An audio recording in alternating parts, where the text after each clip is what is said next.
글로브 컴파트먼트를 열 생각은 없었어요.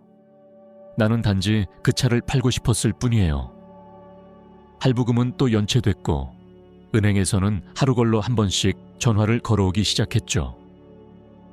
그 아침 시애틀의 하늘은 젖은 회색으로 얼룩져 있었고 비 온 뒤에 눅진한 공기가 공기 속을 무겁게 감싸고 있었어요.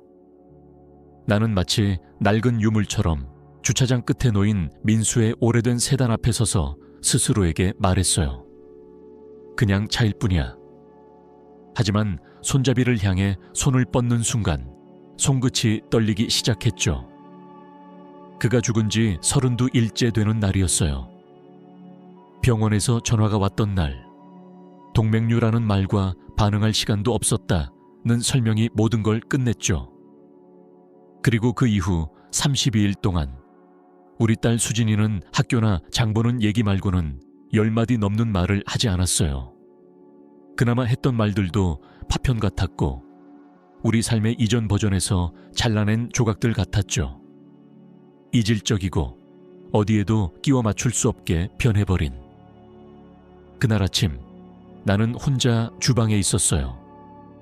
차가운 차를 숟가락으로 젓고 있었고 그 금속 소리가 사기 그릇에 부딪히는 소리는 민수가 늘 싫어하던 소리였어요. 하지만 이제는 그 소리가 정막을 채우고 있었어요. 마치 우리의 옛날 다툼의 유령처럼요. 창계는 여전히 가족 사진이 놓여 있었고 민수가 내 어깨를 감싸 안은 채 웃고 있는 모습과 수진이의 해맑은 얼굴이 담긴 사진이었어요. 작년 여름 캐논 비치에서 찍은 거였죠. 사진 속 우리는 진짜처럼 행복해 보였어요. 나는 그 환상이 언제부터 시작된 건지 아니면 언제부터 금이 가기 시작한 건지 혼자 물었어요. 아침 준비됐어. 나는 계단 위를 향해 소리쳤어요. 수진이가 대답하지 않을 걸 알면서도요.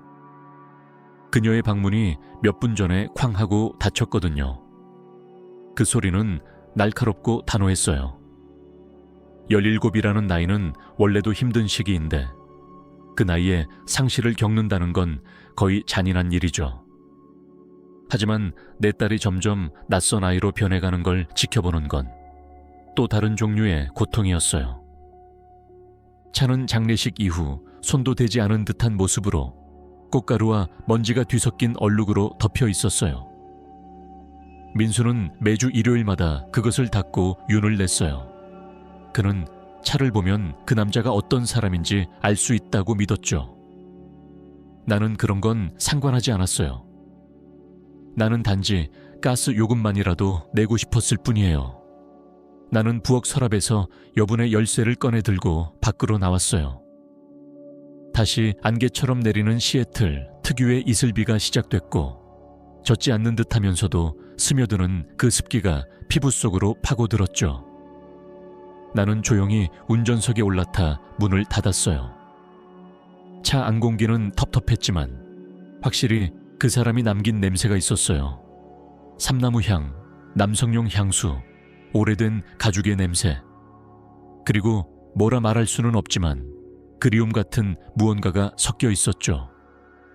나는 조수석 쪽으로 몸을 돌려 글로브 컴파트먼트 쪽으로 손을 뻗었어요. 단 한순간 망설이다가 똑 소리가 났어요. 예상보다 더 크게 들렸죠. 안에는 늘 그렇듯이 보험 서류, 오래된 충전기, 선글라스 같은 것들이 들어있었어요. 나는 그것들을 하나씩 꺼내 조수석에 가지런히 놓았어요. 그러고 나서야 그걸 봤어요. 검은색 USB 드라이브 하나 맨 안쪽 구석에 꽂혀 있었죠. 아무 장식도 없는 작은 드라이브였고 작은 라벨에 송글씨로 쓰인 글자가 하나 있었습니다. 나는 그걸 한참 동안 바라봤어요. 단지 하나의 글자, 단지 하나의 플라스틱 조각. 그런데 내 안에서 무언가가 움직였어요. 직감이었죠. 이건 단순한 자동차 서랍이 아니었어요. 이건 내가 전혀 준비되지 않은 무언가의 시작이었어요. 나는 그것을 손에 쥐었고 빗방울이 유리창을 두드리는 소리가 들려왔어요. 그리고 그 순간 나는 더 이상 남편의 유품을 정리하는 미망인이 아니었어요. 나는 이제 전혀 몰랐던 진실의 가장자리에 선 한 여인이 되어 있었어요. 그리고 그 진실을 알고 싶은지조차 확신할 수 없었죠. 나는 USB를 바로 꽂지 않았어요. 그저 부엌에서 서서 그것을 응시했어요. 마치 잘못 건드리면 폭발이라도 할 것처럼. 라벨에 적힌 앤이라는 글자는 번져 있었고 아마도 급히 쓴 것 같았어요. 가장 먼저 눈에 들어온 건 이 글씨는 민수의 필체가 아니라는 사실이었어요. 그는 글씨를 아주 단정하게 군인처럼 정렬된 글자로 쓰는 사람이었거든요. 그런데 이건 조급하게 쓰인 아주 개인적인 느낌의 글씨였어요. 이름의 첫 글자였을까요? 나는 USB를 들고 2층 서재로 올라갔어요. 민수의 서재였죠. 그가 세상을 떠난 이후로는 그렇게 부르지 않으려 애썼지만 그 방은 여전히 그의 냄새로 가득했어요. 책장에는 이민법 관련 서적들이 줄지어 있었고 난민지원단체에서 받은 감사장이 책상 위 벽에 걸려 있었어요. 그것은 그의 사명이었죠. 그는 자세한 얘기를 잘 하지 않았어요. 그저 좋은 일 좀 도와주고 있어 라고만 말하고는 주제를 바꿨어요. 노트북 화면이 켜졌고 나는 키보드 위에 손을 올렸어요. 잠시 USB를 그냥 서랍에 넣어두고 못 본 척할까 하는 생각이 들었어요. 하지만 그 순간은 이미 지나갔어요. 나는 USB를 포트에 꽂았고 클릭 소리가 고요한 집 안에 너무도 크게 울렸어요. 하나의 폴더가 떴어요. 이름도 없는 단순한 노란색 아이콘. 나는 그것을 열었고 수십 개의 파일들이 나타났어요. 편지들, 사진들, 이름 모를 코드와 숫자로 라벨된 PDF 파일들. 나는 첫 번째 문서를 클릭했어요. 화면에 글씨가 나타났어요. 민수 씨, 다시 도와주셔서 감사합니다. 정말이지 어떻게 해야 했을지 몰랐어요. 마리나. 나는 얼어붙었어요. 마리나. 내 삶 속에 존재한 적 없는 이름. 민수의 삶 속에도, 적어도 내가 알던 민수의 삶에는 전혀 등장한 적 없는 이름이었어요. 내 속이 갑자기 조여왔어요. 나는 다른 파일을 열었어요.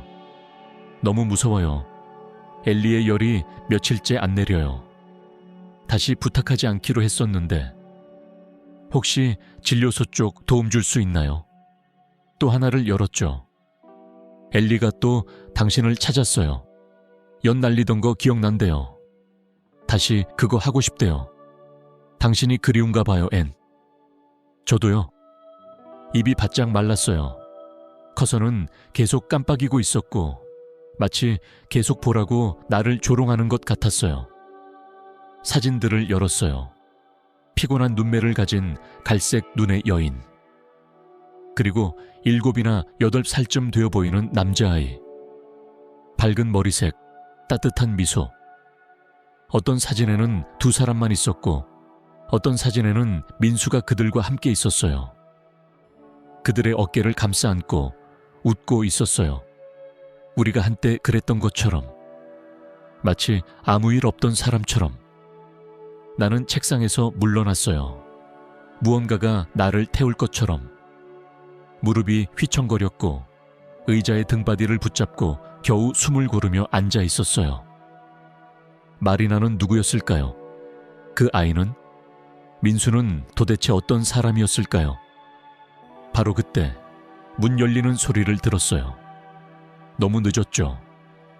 뭐 하는 거예요? 수진이의 목소리가 안개처럼 내 생각을 가르고 들어왔어요. 그녀는 문가에 서 있었어요. 후드가 달린 티셔츠 위에 잠옷 반바지를 입고 눈은 부어 있었어요. 제대로 잠을 못 잔 게 분명했죠. 그녀의 시선은 컴퓨터 화면에서 USB, 그리고 다시 내 얼굴로 천천히 옮겨졌어요. 아빠 뒤지는 거예요. 그녀의 목소리는 금이가 있었어요. 수진아, 그게 아니라. 내가 말하려 했지만 그녀는 날카롭게 말을 잘랐어요. 아빠 죽었잖아. 그냥 내버려 둘 순 없어요. 무슨 범죄자도 아니고 당신은 그걸 뒤지고 있어요. 마치 증거라도 찾는 것처럼. 그녀는 성큼성큼 다가왔어요. 믿을 수가 없어.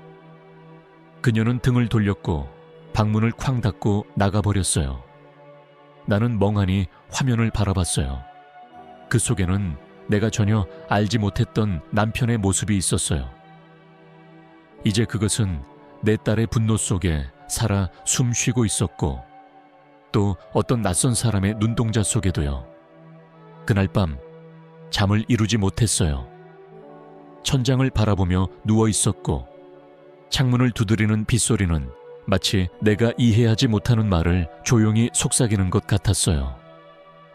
내 마음은 미로처럼 끝없이 돌고 돌았어요. 이름들, 날짜들, 편지들. 민수가 그 아이를 안고 있던 사진. 그 눈빛. 마치 예전에 수진이를 바라보던 눈빛과 똑같았어요.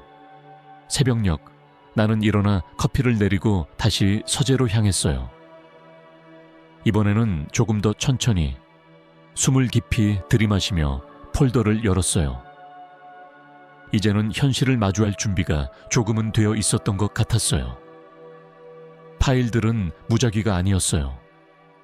마리나가 보낸 편지들은 몇 년간 이어져 있었어요.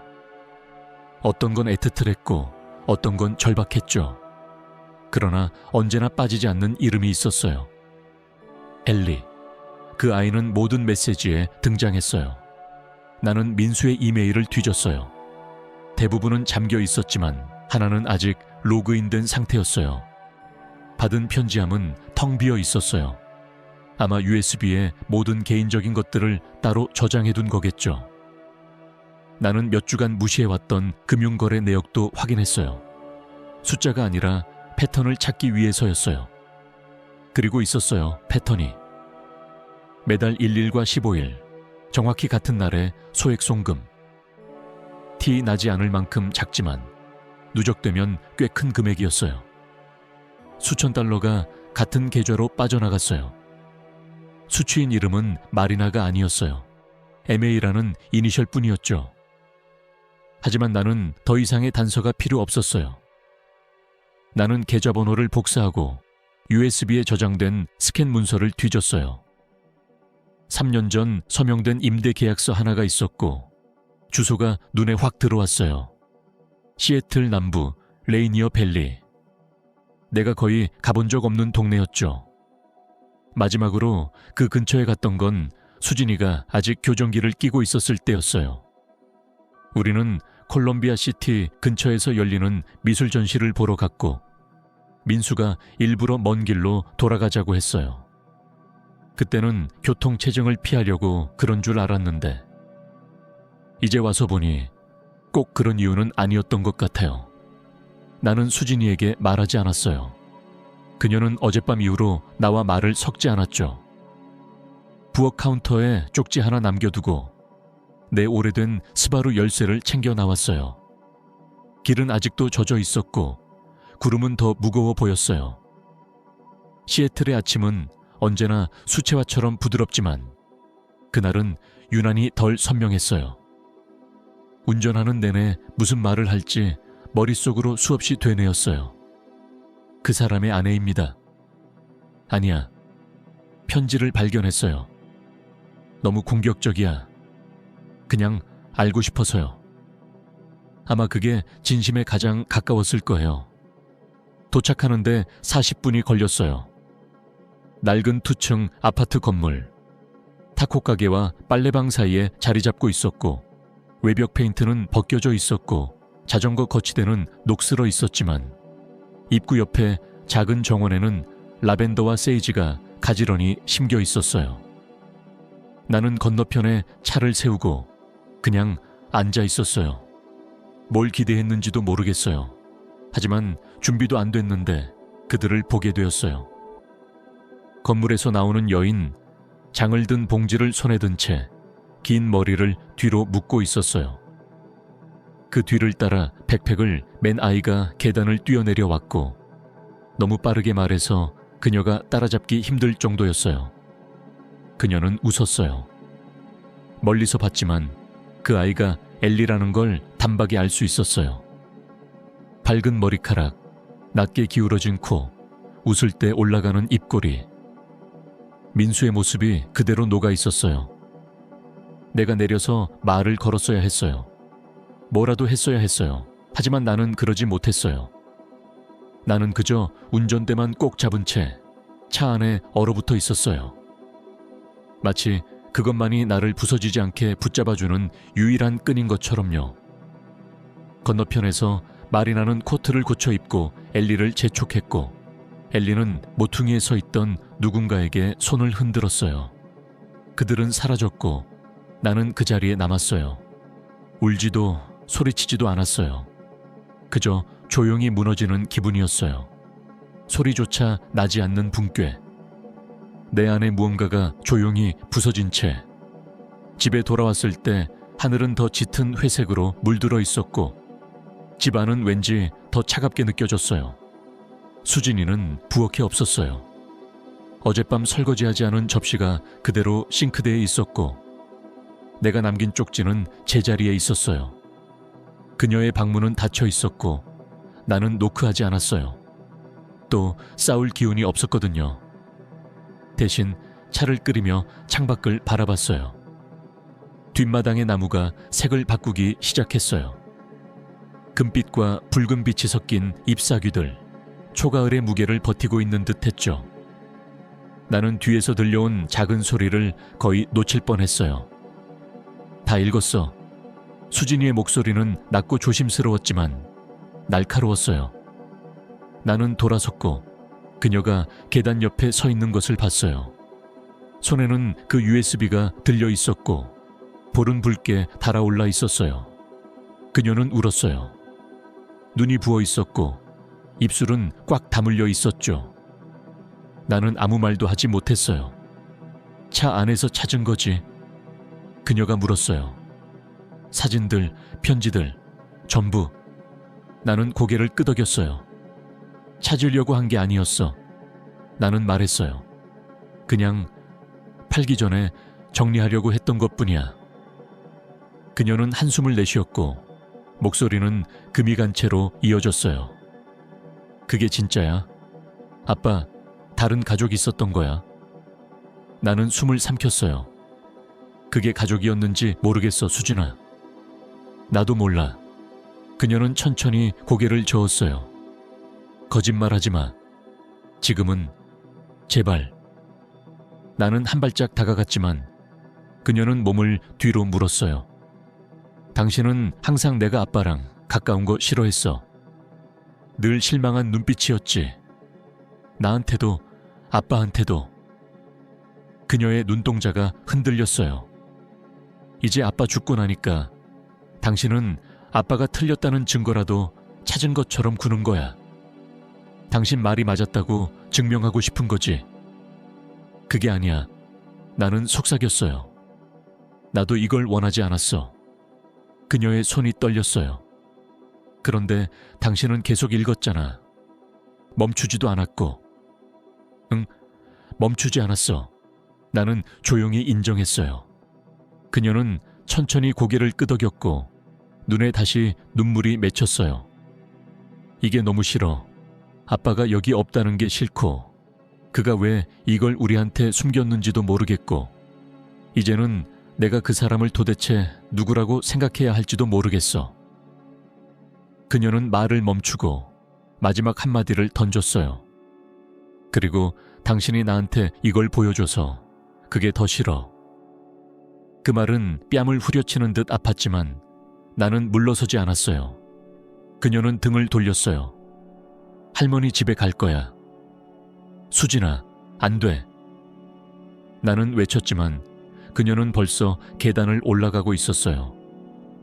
서랍 여는 소리, 가방을 챙기는 소리. 10분도 지나지 않아 현관문이 쾅 닫혔고 나는 부엌 한가운데 멍하니 서 있었어요. 차가운 차를 들고 아무 말도 못한 채 그녀가 서 있던 자리만 바라보고 있었어요.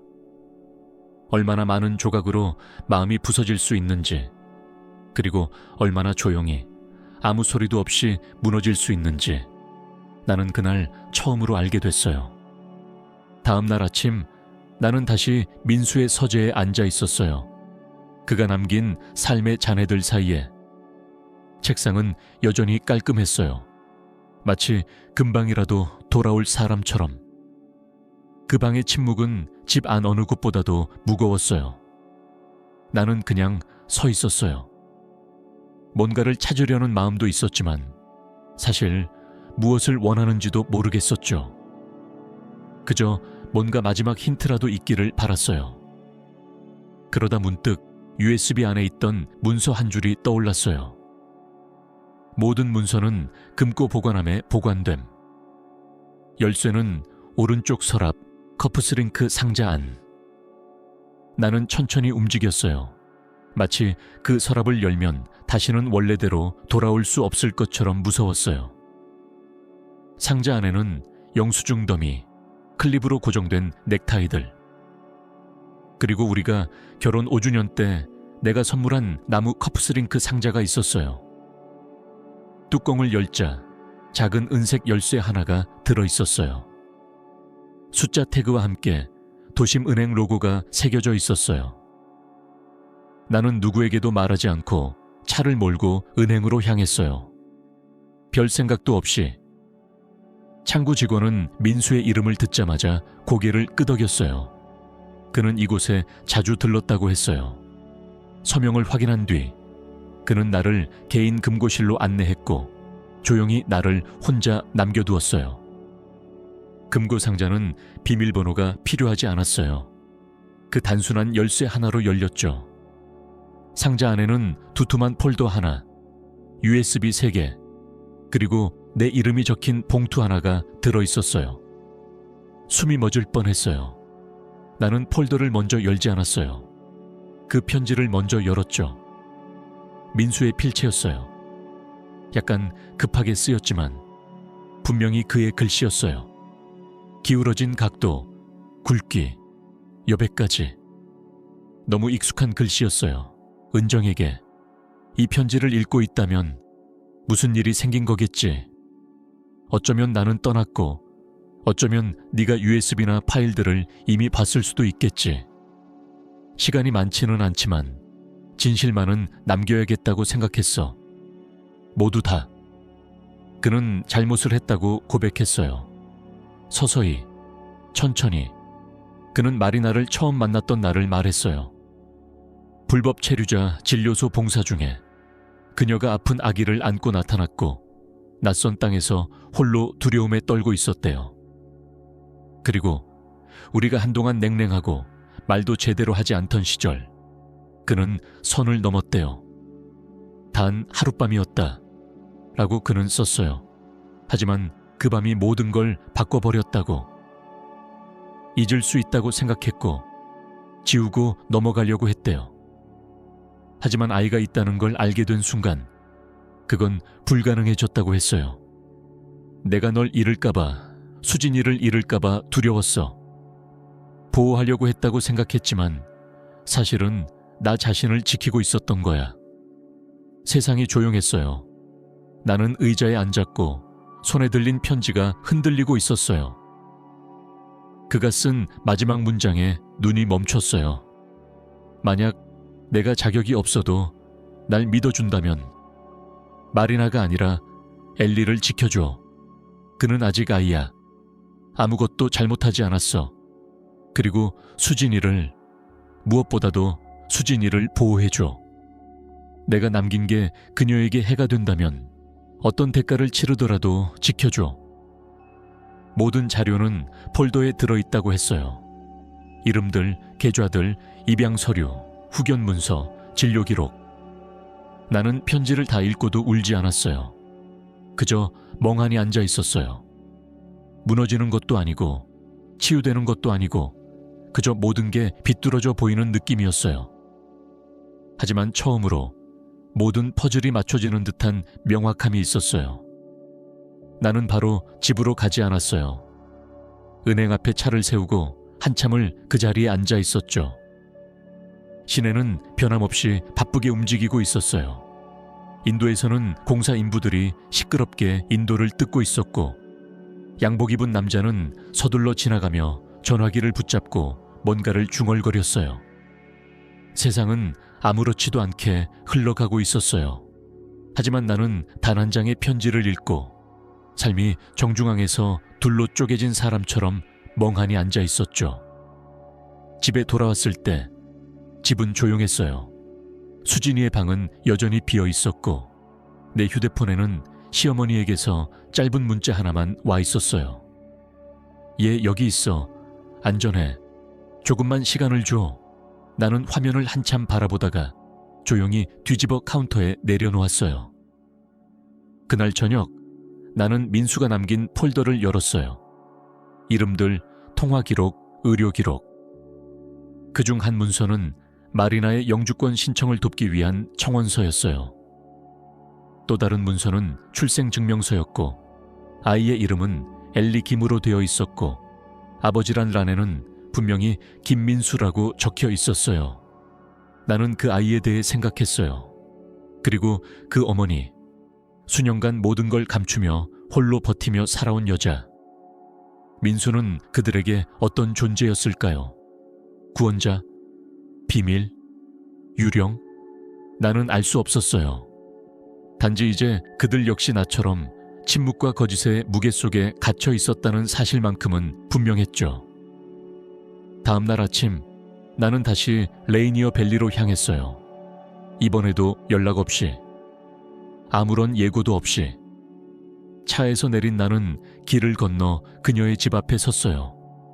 이번에는 손에 봉투를 하나 들고 있었어요. 민수가 마린에게 남긴 편지. 그녀는 두 번째 노크에 문을 열었어요. 나를 보는 순간 그녀의 눈이 커졌고 우리 둘은 잠시 말없이 서로를 바라봤어요. 은정 씨죠. 그녀가 조용히 말했어요. 나는 고개를 끄덕였어요. 네. 그녀는 내 뒤를 힐끗 바라보았어요. 마치 누군가 더 함께 온 건 아닌지 확인하려는 듯한 눈빛이었어요. 그녀의 목소리는 살짝 떨렸어요. 수진이는 괜찮아요? 할머니 댁에 있어요. 짧은 정적. 그러고 나서 그녀는 문을 조금 더 열었어요. 들어오실래요? 그녀의 아파트는 작고 단정했어요. 라벤더 향과 주방에서 끓고 있던 따뜻한 음식 냄새가 희미하게 섞여 있었고 공간은 작지만 정돈되어 있었어요. 나는 조심스럽게 소파 끝에 앉았고 그녀는 말없이 차를 따라왔어요. 손놀림은 조심스러웠지만 익숙해 보였어요. 무슨 말을 들으셨는지 모르겠어요. 그녀는 조심스럽게 말했어요. 하지만 망치려던 건 아니었어요. 믿어요. 나는 대답했고 진심이었어요. 나는 편지 봉투를 테이블 위로 밀어주었어요. 그가 당신에게 남긴 거예요. 그녀는 바로 열지 않았어요. 대신 손가락으로 그 가장자리를 천천히 문질렀어요. 마치 안에 담긴 말을 흡수라도 하듯이. 저 그 사람을 사랑했어요. 그녀가 속삭였어요. 당신처럼 집이나 반지와 함께한 사랑은 아니었어요. 하지만 그는 우리를 구했어요. 나는 그 말을 부정하지 않았어요. 그럴 수도 있었겠지요. 그것이 얼마나 아팠든. 그녀는 다시 말을 이었어요. 엘리는 아빠가 멀리 일하러 간 사람이라고 믿어요. 너무 바빠서 자주 못 오는 줄 알고 있고 그래도 자기를 사랑했다고 믿고 있어요. 그리고 솔직히 저도 그렇게 믿고 싶었어요. 나는 고개를 끄덕였어요. 거짓 없이. 그녀는 조심스럽게 물었어요. 그런데 이제는 어떻게 되는 건가요? 나는 대답할 수 없었어요. 확실한 건 없었거든요. 그저 하나. 나는 저 아이를 봤고 그 얼굴 속에 민수가 있었고 그 안에서 우리 딸도 있었어요. 그리고 나는 이제는 더 이상 분노나 상처만으로 행동하고 싶지 않았어요. 그래서 나는 천천히 말했어요. 천천히. 조심스럽게 아이들을 위해서요. 그녀는 놀란 표정으로 나를 바라봤어요. 그렇게까지 하실 필요 없어요. 그녀가 말했어요. 나는 조용히 속삭였어요. 알아요. 하지만 누군가는 해야 해요. 그 순간 민수가 죽은 뒤 처음으로 나는 무너지는 대신 다시 시작하고 있다는 느낌이 들었어요.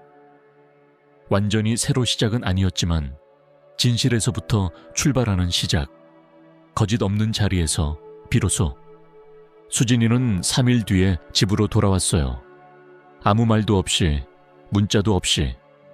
그냥 어느 오후 문이 열리는 소리가 들렸고 그녀의 운동화가 타일 위를 스치는 소리와 함께 무거운 더플백이 바닥에 떨어지는 소리가 들렸어요. 나는 부엌에서 사과를 자르고 있었고 순간 아무 말도 하지 않았어요. 그러다 그녀의 목소리가 조용히 그러나 뚜렷하게 정적을 가르며 흘러나왔어요. 그들을 만났어?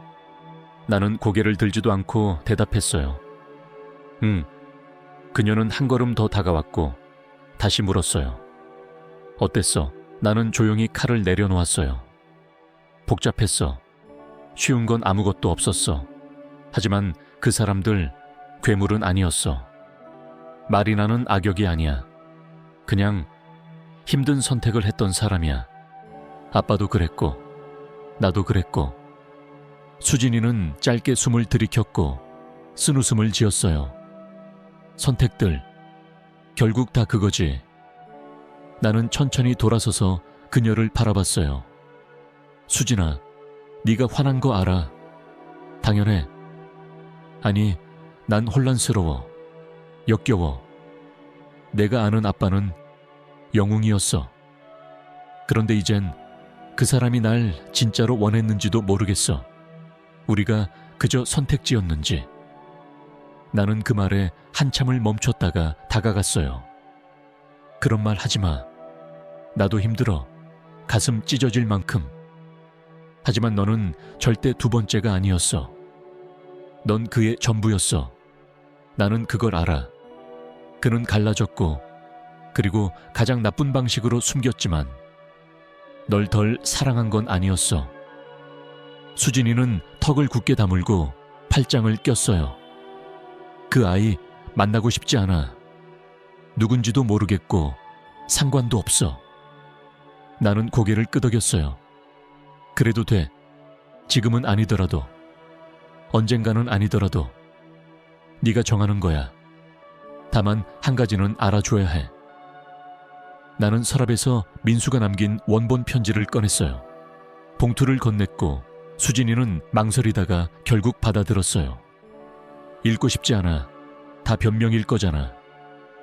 그건 변명이 아니야. 나는 조용히 말했어요. 그건 진실이야. 늦었지만 우리가 앞으로 나아가기 위해 필요한 진실. 수진이는 그 봉투를 한참 바라봤고 말없이 방으로 걸어 들어갔어요. 이번엔 문을 쾅 닫지 않았어요. 조용히 덜컥 닫히는 소리만 들렸어요. 그날 밤 나는 그녀의 방 앞을 지나쳤고 불은 켜져 있었어요. 잠시 멈췄지만 노크하지 않았어요. 어떤 슬픔은 아직 손댈 수 없고 어떤 용서는 서두를 수 없으니까요. 나는 울지 않았어요. 그녀도 소리내 울지 않았지만 나는 알 수 있었어요. 그녀 역시 조용히 혼자서 그 고통을 껴안고 있다는 걸. 그날 밤 나는 침대에 누워 또다시 천장을 바라봤어요. 민수가 몇 명의 얼굴로 살아왔는지 생각했어요. 남편, 아버지, 그리고 다른 아이의 손을 잡으면서도 우리 곁에 있었던 사람. 그리고 그럼에도 불구하고 나는 그를 그리워했어요. 믿을 수 없을 만큼. 배신당한 지금 이 순간에도 나는 그가 보고 싶었어요. 그가 남겨준 말도 잘못된 선택도 어쩌면 모두 포함해서. 다음 날 아침 나는 창가에 앉아 편지를 썼어요. 민수에게가 아니었어요. 엘리에게. 그 아이는 나를 알지 못할 거예요. 어쩌면 그의 엄마가 내 이름을 말했을지도 모르고 아니면 전혀 언급조차 안 했을 수도 있어요. 괜찮아요. 나는 혼란을 주기 위해 쓰는 게 아니니까요. 나는 그 아이에게 요구할 것도 주장할 것도 없었어요.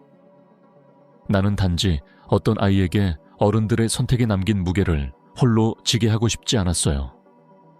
엘리에게 안녕, 난 은정이라고 해. 넌 날 잘 모를 거야. 아마 엄마가 내 얘기를 한 적이 있을지도 모르고 아닐 수도 있어. 괜찮아. 나는 널 헷갈리게 하려는 것도 아니고 무언가를 원해서 이 편지를 쓰는 것도 아니야. 다만 어른들이 만든 선택들 때문에 어린 네가 짊어져야 할 질문들이 너무 많아지지 않았으면 해서 그래. 나는 그 편지를 조용히 써 내려갔어요. 민수가 그를 사랑했다고 아주 조용하고 멀리서였지만 사랑했음을 그 방식이 충분하지 않았고 엘리에게도 수진에게도 불공평했지만 그의 감정만큼은 진심이었다는 걸. 나는 그 아이가 실수나 실망의 결과가 아니라 온전한 존재이며 누구의 그림자도 아니라는 걸 말해주고 싶었어요. 그리고 언젠가 원한다면 그 아이가 아버지를 다른 방식으로 알 수 있도록 그 다리 역할을 해주고 싶다고. 나는 편지를 다 쓰고 나서 천천히 접었어요. 손이 조금 떨렸어요. 두려움 때문이 아니었어요. 오히려 무언가가 놓이는 느낌이었어요. 너무 오래 쥐고 있던 걸 드디어 놓는 해방. 나는 편지를 봉투에 넣고 주소를 적었지만 바로 붙이지는 않았어요. 내 책상 서랍 가장 윗칸에 조용히 넣었어요. 언젠가 마리나가 발견할 수도 있고 아니면 몇 년 뒤 엘리가 우연히 손에 넣을 수도 있겠죠. 그때쯤이면 이 진실이 우리를 파괴하지 않고 오히려 이해와 연민을 남겼다는 걸 느낄 수 있기를 바라면서. 그날 오후 수진이는 다시 부엌으로 왔어요. 눈은 피곤했고 목소리는 작았지만 단단했어요. 편지 읽었어. 나는 고개를 끄덕였어요. 아직 용서 못하겠어. 그녀가 말했어요. 그럴 필요 없어. 나는 대답했어요. 하지만 그를 미워하지도 않아. 지금은. 그녀의 목소리는 처음으로 떨리지 않았어요. 우리는 나란히 섰어요. 오후의 햇빛이 창을 타고 들어왔고 공기 중에 먼지가 떠다녔어요. 마치 별가루처럼 조용히. 그 순간 치유는 거창한 선언도 눈물 섞인 화해도 아니었어요. 단지 도망가지 않고 그 자리에 함께 서 있는 것. 그게 우리에게 필요한 전부였어요. 그해 가을은 아주 천천히 찾아왔어요. 아침마다 서늘한 기운이 돌았고 나무들은 마치 낙엽을 떨어뜨릴 준비가 안 된 것처럼 망설였어요. 나는 다시 베이킹을 시작했어요. 대단한 건 아니었고 사과빵이나 블루베리 머핀 같은 작은 것들이었어요. 하지만 그 따뜻한 냄새가 집 안가득 퍼지면 무언가 평온한 기분이 들었죠. 시나몬, 설탕, 그리고 평화의 냄새랄까요. 수진이는 여전히 대부분의 시간을 방 안에서 보냈어요. 아니면 학교에 가 있었고요. 하지만 가끔, 아주 가끔 부엌으로 내려와 나와 마주 앉았어요. 어떤 날은 말이 없었고 어떤 날은 짧게 이야기했지만 분명했던 건 우리 사이의 침묵이 조금씩 부드러워졌다는 거였어요. 예전처럼 팽팽하게 당긴 실 같지 않았고 이제는 살짝 느슨한 서로 숨 쉴 수 있는 공간이 되었어요. 어느 저녁 나는 수진이가 거실 소파에 웅크린 채 노트북으로 옛날 홈비디오를 보고 있는 걸 발견했어요. 내가 방에 들어서자 그녀는 화면을 숨기지 않았어요. 영상은 그녀가 10살 되던 생일 파티였어요. 민수가 우스꽝스러운 파티 모자를 쓰고 케이크를 들고 있었고 그 케이크는 살짝 기울어 있었어요. 수진이는 두 손으로 입을 가리고 웃고 있었죠. 민수의 턱에는 하얀 프로스팅이 묻어 있었고 영상 속 나는 손을 뻗어 그것을 닦아주고 있었어요. 우리는 모두 웃고 있었어요. 진심으로. 수진이가 낮게 속삭였어요. 그립다. 나는 그녀 곁에 앉았어요. 나도 그래. 그녀는 조용히 내 어깨에 머리를 기대었어요. 장례식 이후 처음이었어요. 아빠, 이걸 고치려고 했던 걸까? 그녀가 물었어요. 나는 한참을 생각하다가 대답했어요. 그 사람은 나름대로 애쓰고 있었던 것 같아. 완전히 잘못된 방식으로. 하지만 시도는 했던 거야. 그녀는 천천히 고개를 끄덕였어요. 그 말이면 지금 이 순간에는 충분했어요. 다음 날 나는 마린에게서 메시지를 받았어요. 단 한 장의 사진이었어요. 엘리가 과학 박람회에 참가한 모습이었어요. 그는 종이 마시로 만든 화산 모형 앞에 앉아 있었고 해맑게 웃고 있었어요. 그의 손에는 직접 만든 작은 화산이 들려 있었어요. 메시지에는 짧은 문장이 적혀 있었어요. 두둥했어요. 꼭 알려드리고 싶대요. 나는 오랫동안 그 사진을 바라봤어요. 웃으면서 다시금 눈물이 고였어요. 그날 저녁 나는 그 사진을 수진이에게 보여줬어요. 그녀는 화면을 한참 바라봤어요. 아빠랑 닮았네. 그녀가 속삭였어요. 알아. 그녀는 더 이상 말하지 않았어요. 하지만 고개도 돌리지 않았어요. 그 사진을 끝까지 조용히 바라봤어요. 우리는 억지로 아무것도 하지 않았어요. 약속도 다짐도 없었고요. 그저 공간을 만들었어요. 감정을 가두지 않고 흘려보낼 수 있는 공간. 애도하고 성장하고 다시 정리할 수 있는 시간의 여유. 용서라고는 할 수 없었지만 받아들임이라고는 할 수 있었던 감정. 그리고 어떤 차가운 일요일 아침, 내가 따뜻한 코코아를 2개의 어울리지 않는 머그잔에 따라 주고 있을 때 수진이가 조심스럽게 말했어요. 그 애, 저녁 먹으러 오고 싶어 할까? 나는 손을 멈췄어요. 그녀를 바라봤고 그녀는 어깨를 살짝 으쓱했어요. 만약 오고 싶다면 말이야. 나는 미소 지었어요. 아마도. 그녀는 고개를 끄덕였고 창밖을 바라봤어요. 유리창엔 서리가 내려앉아 있었어요. 밖의 나무들은 드디어 잎을 떨어뜨리기 시작했어요. 그리고 우리 집 안에서는 그보다 조금 더 복잡한 무언가가 조용히 시작되고 있었어요. 과거로 돌아가는 것이 아닌 전혀 새로운 형태로 나아가는 변화. 엘리가 처음 우리 집에 왔을 때 그는 너무 커 보이는 네이비색 스웨터를 입고 있었고 가슴에 책을 꼭 안고 서 있었어요. 그 책은 마치 방패처럼 보였어요. 마리나는 그 뒤에 서 있었고 조심스럽고 공손한 미소를 지으며 혹시라도 선을 넘을까 긴장한 엄마의 얼굴이었어요. 수진이가 문을 열었고 그 둘은 잠시 마주섰어요. 전혀 공통점도 없고 말 한마디 나눈 적도 없는 두 아이였지만 둘 사이에는 설명할 수 없는 끈 같은 것이 있었어요. 묶여있지도 않은데 얽혀있는 무언가. 수진이는 낮고 단호하게 말했어요. 안 들어올 거야? 엘리는 순간 멈칫했지만 곧 조용히 고개를 끄덕였어요. 그리고 그렇게 그는 집 안으로 들어왔어요. 저녁은 어색했어요. 일부러 익숙하고 단순한 메뉴로 준비했죠. 스파게티와 마늘빵. 아이들이 편하게 느끼는 음식이 필요했어요. 마리나와 나는 식탁 한쪽에 앉았고 두 아이에게 최대한의 여유를 주었어요. 엘리는 거의 먹지 않았고 수진이는 숟가락을 돌리며 눈치를 봤어요. 마치 아직 해답이 없는 문제를 앞에 두고 있는 수학자처럼요. 그러다 엘리가 갑자기 말했다. 물리 좋아해요. 그 말에 수진이의 눈이 번쩍였어요. 진짜? 나도 제일 좋아하는 과목인데. 우주 같은 거 좋아해요. 블랙홀, 시간 왜곡 그런 거. 엘리가 물었고 수진이는 머리카락을 감아올리며 대답했어요. 천체 물리학자 되고 싶어. 엘리는 잠시 멍하니 그녀를 바라보다가 천천히 웃었어요. 그거 진짜 멋지다. 많지는 않았어요. 하지만 그것이면 충분했어요. 식사 후 아이들은 거실로 갔고 우리는 조용히 그들의 웃음소리를 들었어요.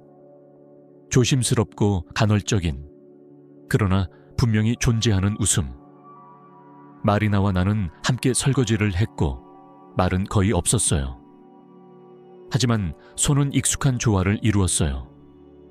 물의 온기, 접시의 무게, 그리고 그 침묵 속에서 흐르던 새로운 이해. 그녀는 부드럽게 말했어요. 수진이는 좋은 아이예요. 나는 고개를 돌려 그녀를 바라보았고 조용히 대답했어요. 엘리도 그래요. 더 이상 말할 필요는 없었어요. 우리 사이엔 과거를 부정하지 않으면서도 앞으로 나아가려는 평화 같은 것이 자리 잡기 시작했어요. 완전한 용서가 아니라 서로를 이해하려는 고요한 의지였어요. 돌아가기 전 엘리는 내게 다가왔어요. 편지 고마웠어요. 나는 미소 지었어요. 네가 받아주어서 고마워. 그리고 그는 아주 작은 목소리로 말했어요.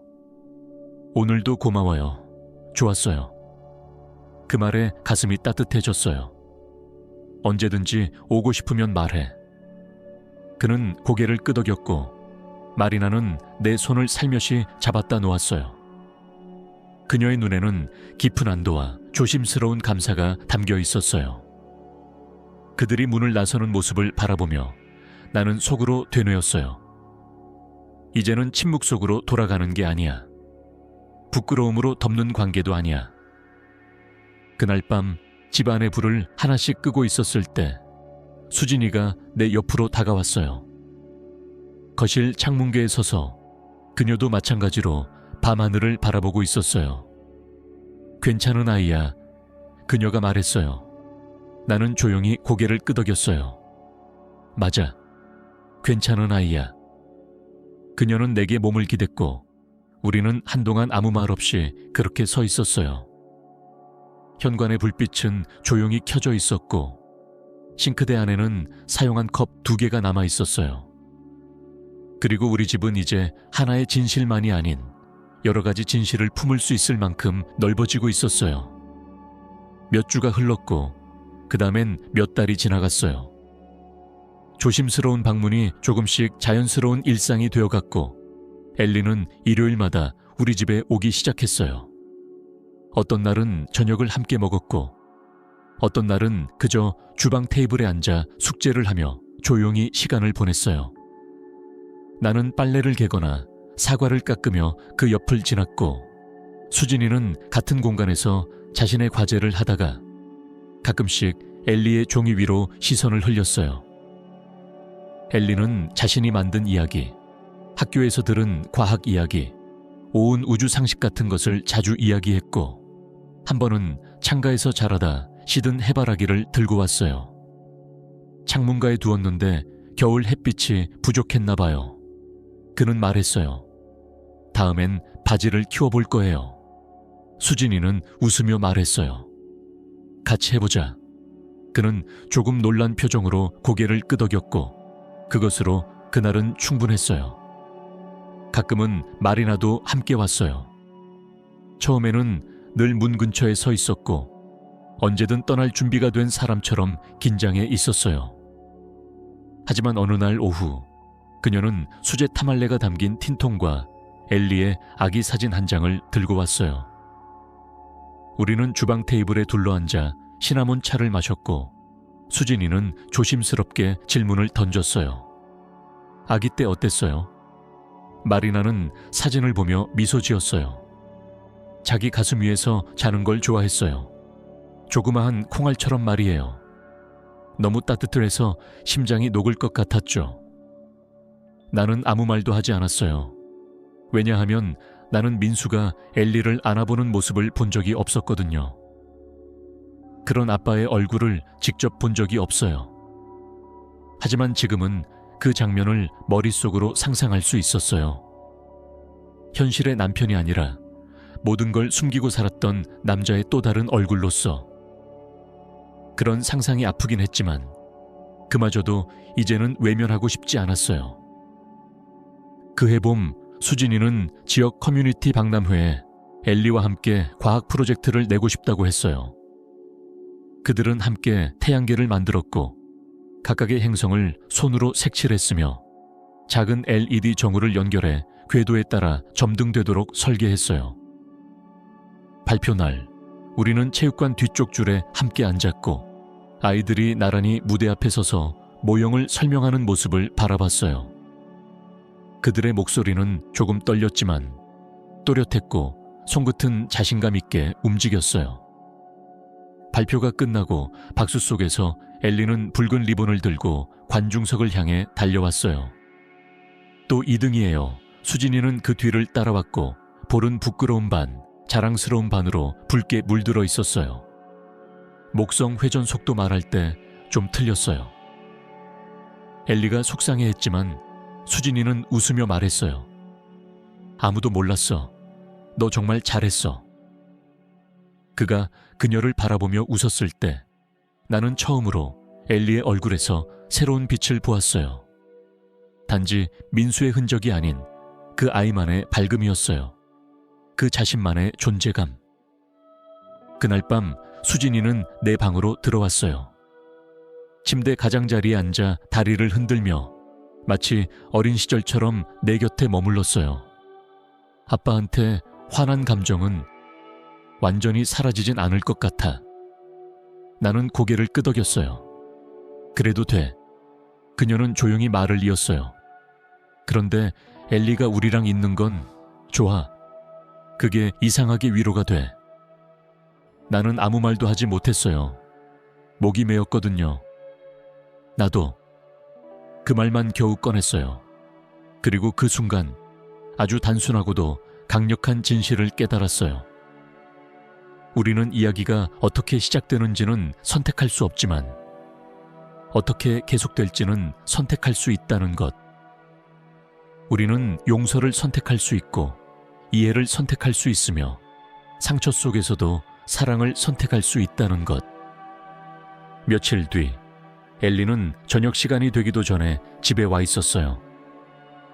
이번에는 책도 스웨터도 없었고 대신 수진이와 함께 숙제를 하겠다며 스스로 문을 두드렸어요.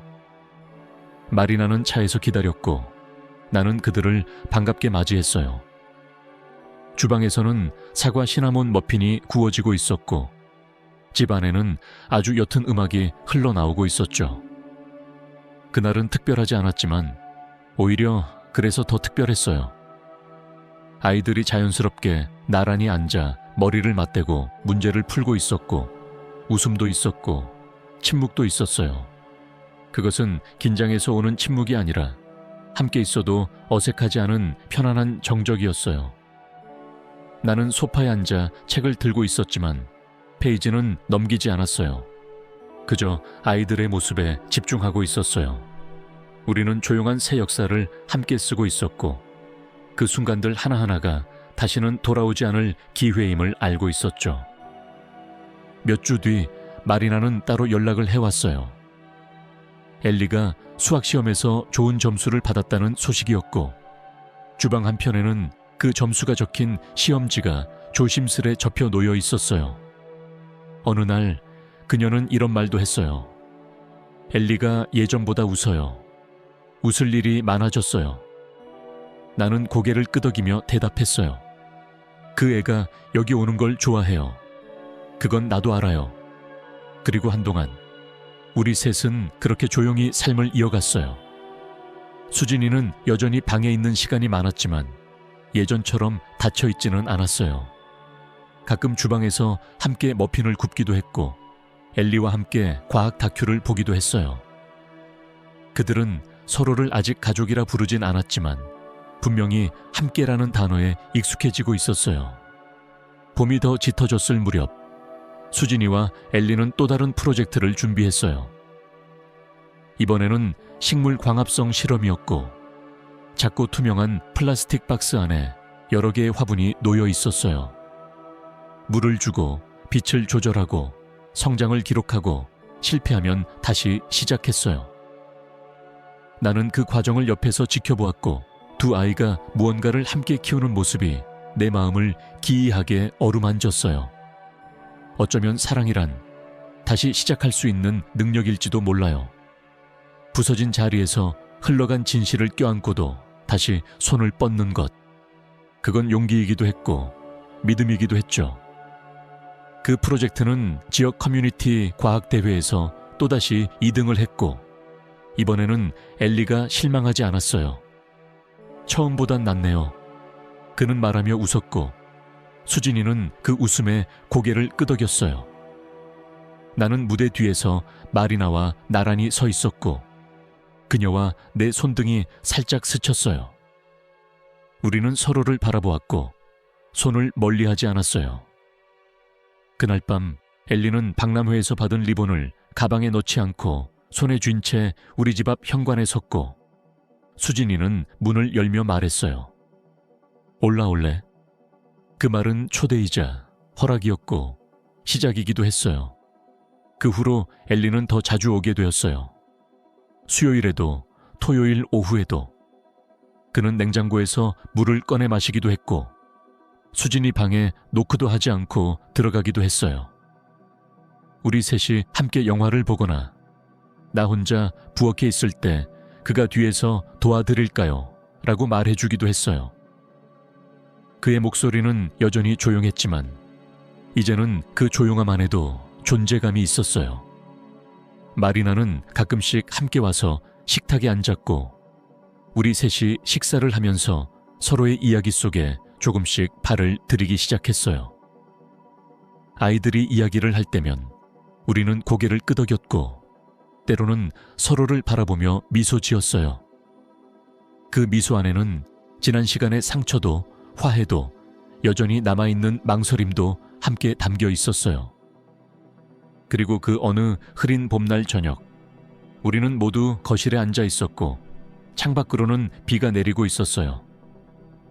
수진이가 조용히 말했다. 이제는 엘리한테 가족 같다고 느껴. 그 말에 엘리는 고개를 숙였고 나는 아무 말 없이 그들 곁에 앉았어요. 우리는 서로를 다시 정의하고 있었어요. 피로 이어진 것이 아닌 선택으로 엮인 가족. 그리고 나는 그 순간 문득 이런 생각이 들었어요. 사랑은 어쩌면 우리를 배신한 사람조차도 끝내 미워하지 않는 일인지도 모른다고. 이야기의 끝은 거창하지 않았어요. 음악이 흐르지 않았고 눈물 섞인 고백도 없었어요. 대신 우리는 불을 끄고 조용히 컵을 씻고 서로를 향해 등을 기댔어요. 현관 앞 불빛이 켜져 있었고 싱크대에는 마시다 남은 코코아 잔이 있었으며 이 집은 이제 한 명의 진실만이 아닌 여러 갈래의 사랑을 품을 수 있는 공간이 되었어요. 회복이란 과거로 돌아가는 게 아니라 때로는 완전히 새로운 무언가를 함께 지어가는 일, 그리고 그 안으로 누군가를 기꺼이 초대하는 용기. 그것이 진짜 다시 시작이라는 걸 우리는 알고 있었어요.